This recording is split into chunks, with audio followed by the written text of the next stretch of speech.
The other night, I was sitting at a local diner, and I saw this guy at the corner booth. Okay. He looked to be in his early 20s, athletic, and he was wearing a Brotherhood t-shirt. Right, one of those hyper-masculine fitness community shirts. I know the kind. Exactly. And he spent, I'm not kidding, nearly 20 minutes just perfectly framing a photo of his coffee and a book for his social media.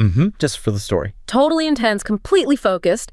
But then the waitress accidentally dropped a fork near his table. Yeah. Something really strange happened. He didn't just flinch, he seemed to physically shrink. Wow. Wouldn't make eye contact, and when she apologized, he just mumbled something into his chest, his face glib all red. So a total shift in his confidence. Instantaneous. He went right back to his phone, and his thumbs were just flying across the screen with this confidence that was completely gone, like a second before. That's a really powerful image. It was such a jarring contradiction. Here's a guy who's obviously spending hours building this physical shell of strength. Yeah. Yet he seemed to lack the basic social muscle for a 5-second interaction. And that's not just an anecdote. That's a reflection of something much, much bigger. It is. According to the latest 2025 public health data, this is a global loneliness epidemic.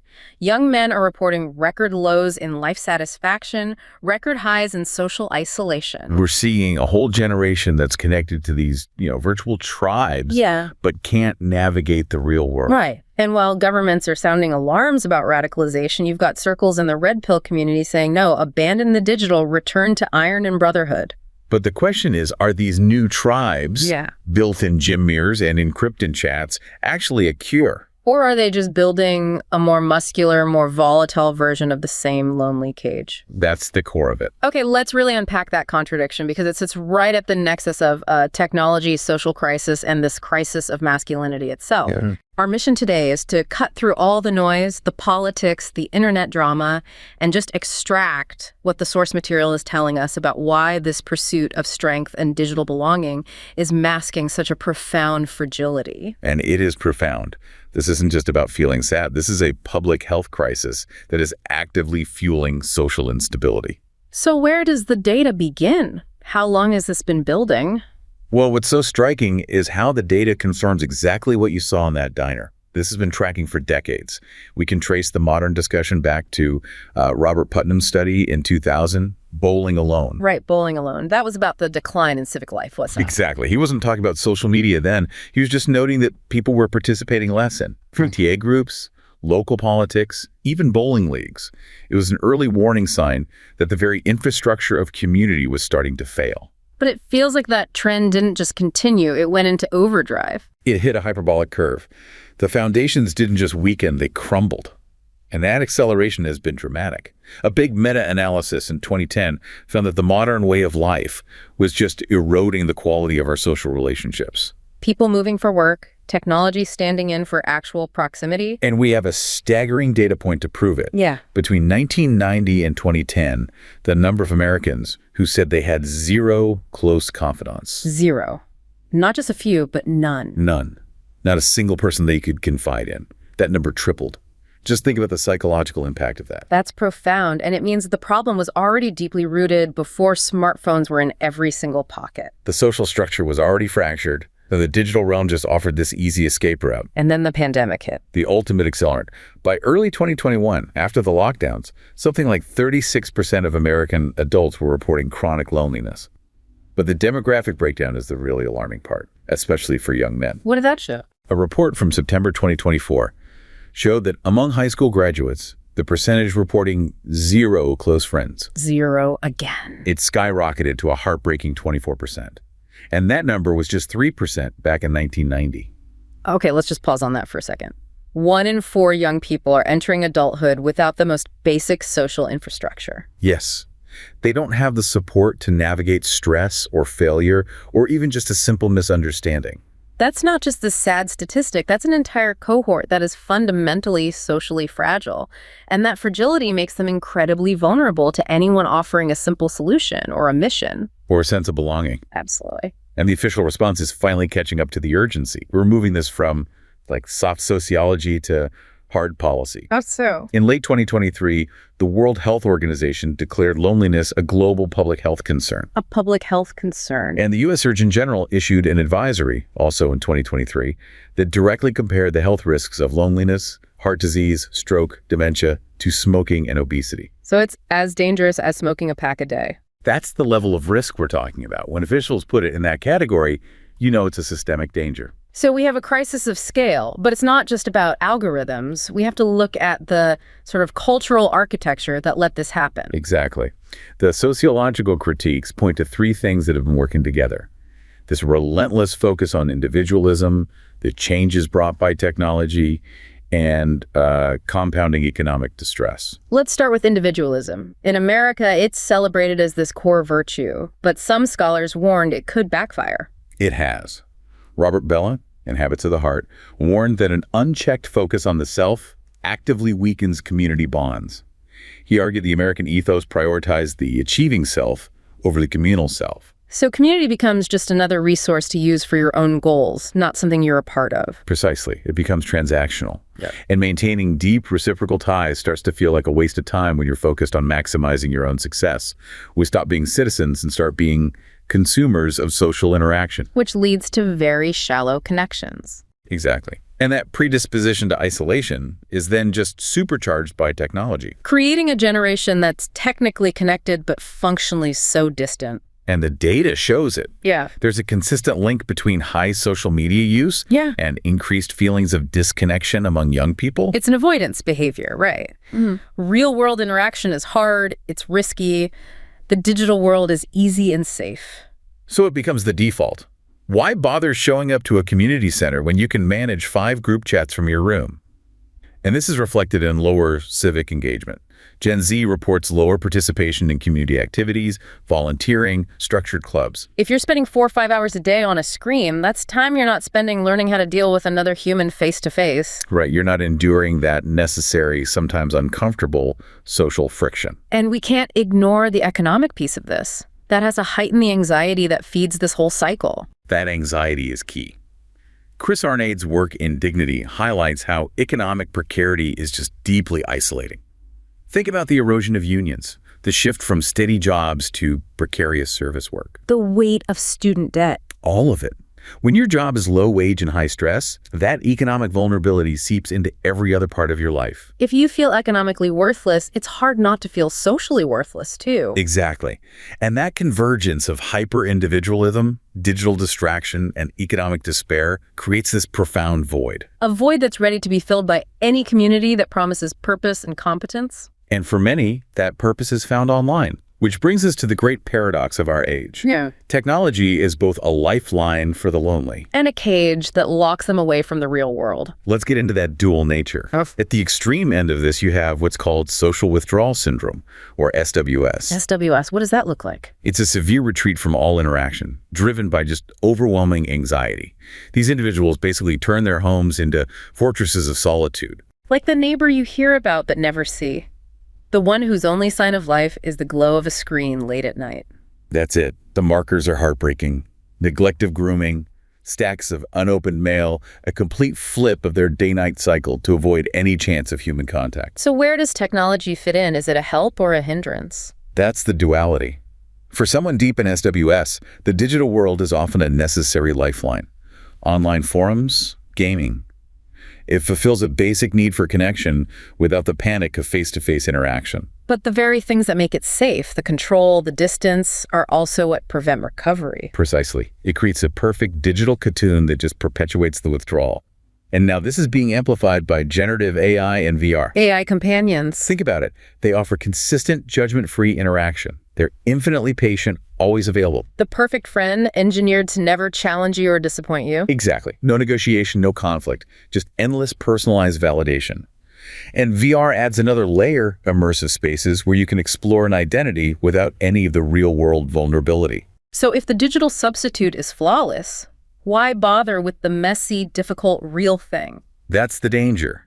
Studies are showing this can lead to a tangible preference for digital interactions, which just accelerates long-term social disengagement. This goes beyond just, digital addiction. This is more like an over-reliance, a kind of psychological entanglement. Entanglement is the perfect word. Okay. That's the difference between this new GAI and older tech.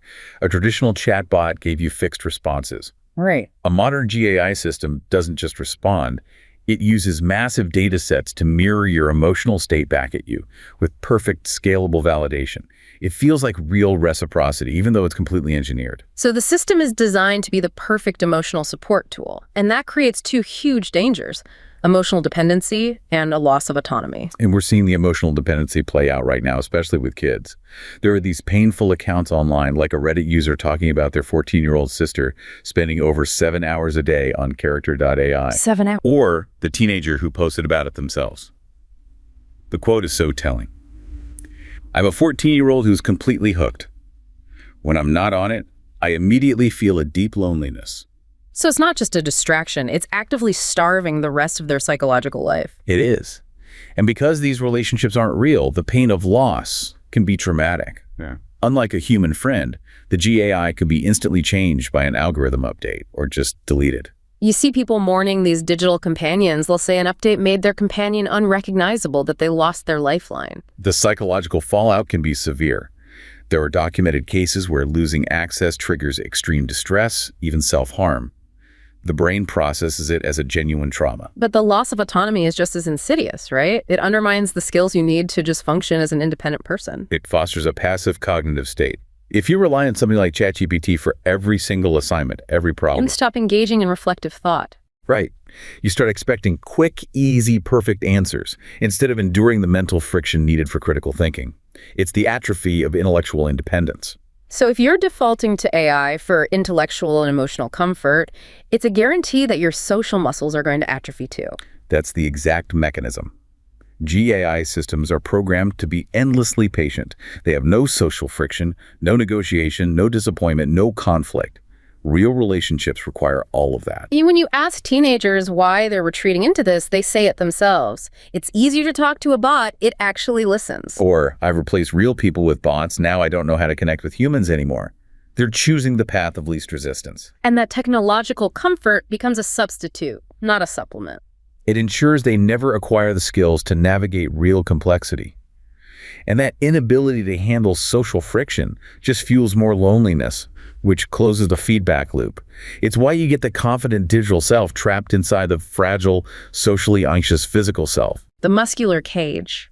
All this physical and digital armor, but fundamentally fragile inside. And this combination of isolation and fragility is the fertile ground for extremist movements. This is where the crisis of masculinity directly intersects with the search for belonging.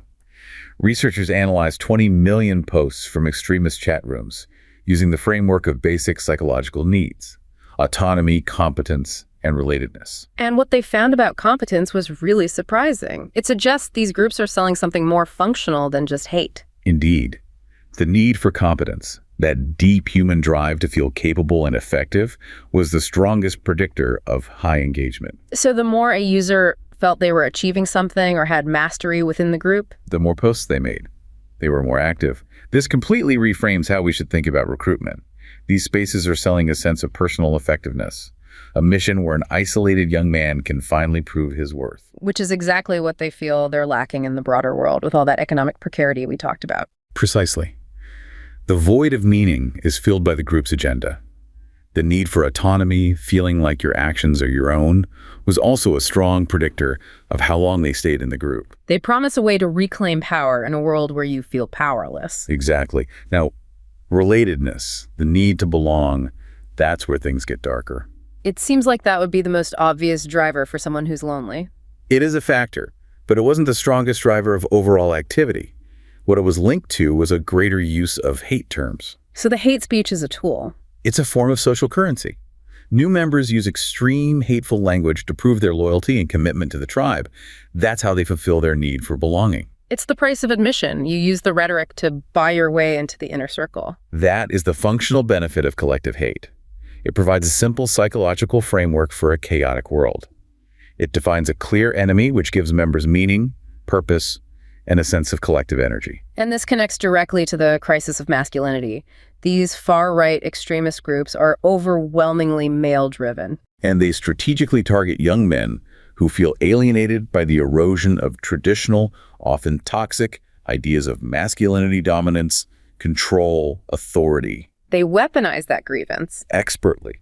They frame things like gender equality and multiculturalism as existential threats. The narrative is deeply personal. We will restore what was taken from you. And the digital manosphere is the main breeding ground for this. Anonymous forums, encrypted apps, they all reinforce this idea that male identity is under attack. And they don't just offer rhetoric. They offer a model for behavior, a structured path. Many of these groups function like pseudo-fraternal organizations. Like the Proud Boys with their initiation rituals focused on loyalty and physical toughness. They are replicating, in a really perverted way, those traditional male bonding experiences. The brotherhood that the guy in your opening story was probably searching for. Tying physical toughness to a political mission. It transforms isolation and grievance into a sense of shared, legitimate action.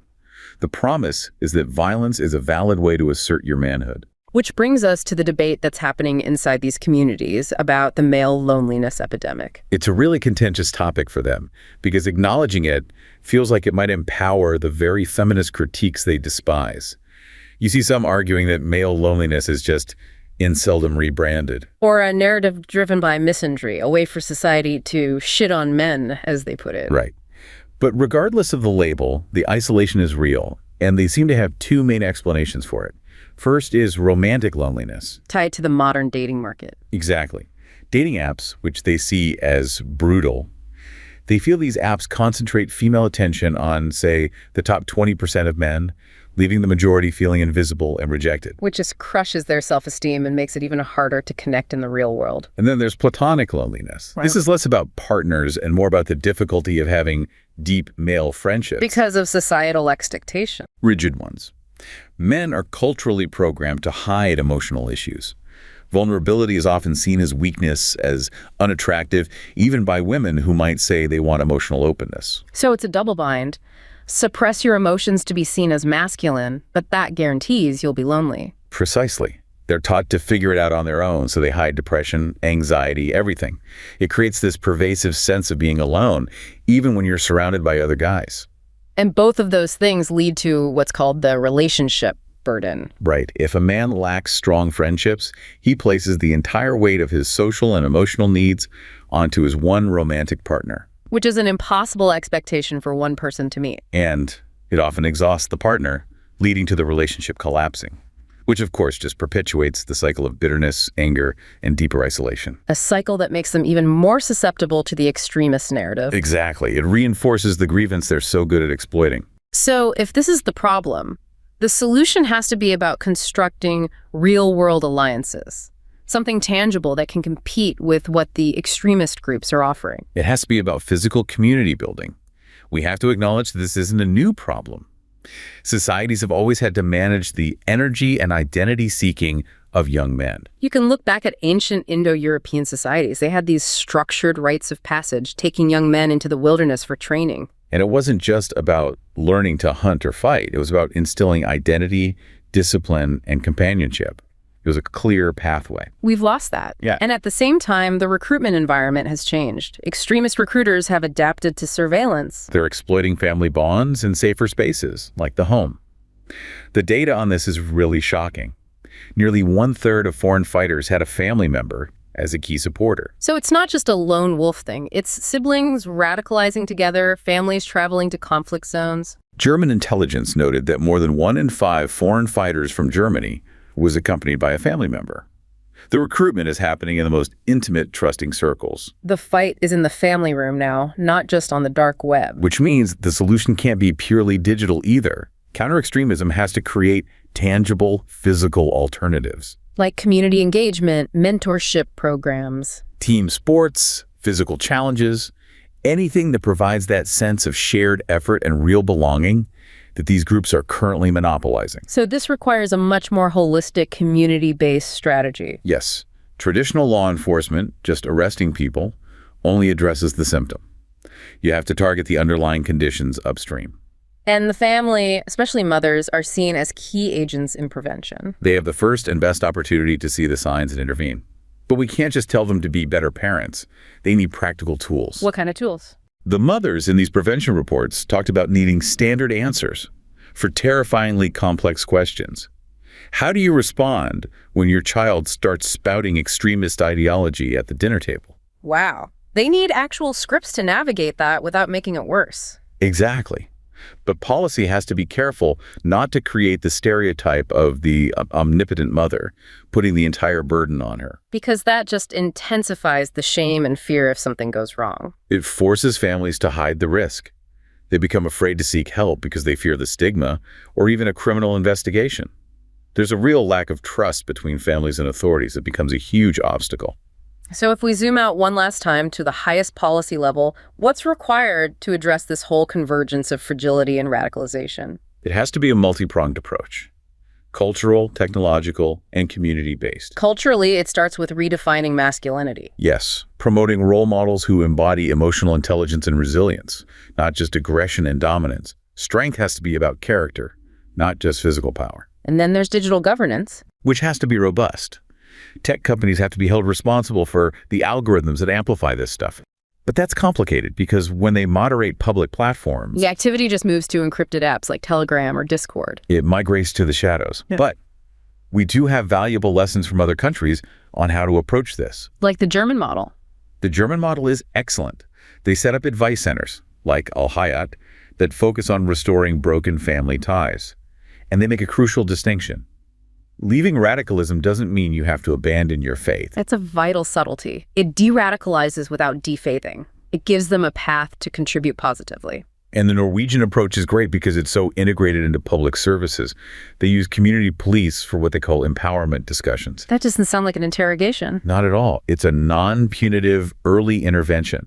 It's about helping the individual see the real-world consequences of their choices on their own life, their family, their future. It's a pragmatic local support network. So the goal across all of this is to build a comprehensive social context where these young men feel valued and heard. To provide a genuine physical brotherhood that disrupts the cycle. A cycle where isolation and the promise of violent purpose become the only option. Exactly. The psychological void that drives young men into these digital tribes that search for competence, autonomy, belonging. It's a profound and fundamental human need. And the danger is that technology offers an increasingly perfect but synthetic solution. As these synthetic companions get more sophisticated, more capable of mirroring empathy without demanding any of the messiness of a real relationship. We risk normalizing a preference for the risk-free simulation. That perfectly engineered emotional support from AI threatens to become a permanent substitute for the complex, psychologically necessary effort it takes to build a real alliance. To endure real social friction. The challenge for all of us, then, is to ensure that technology serves as a bridge back to human connection, rather than allowing the comfortable, consistent digital cage to become the preferred way to live.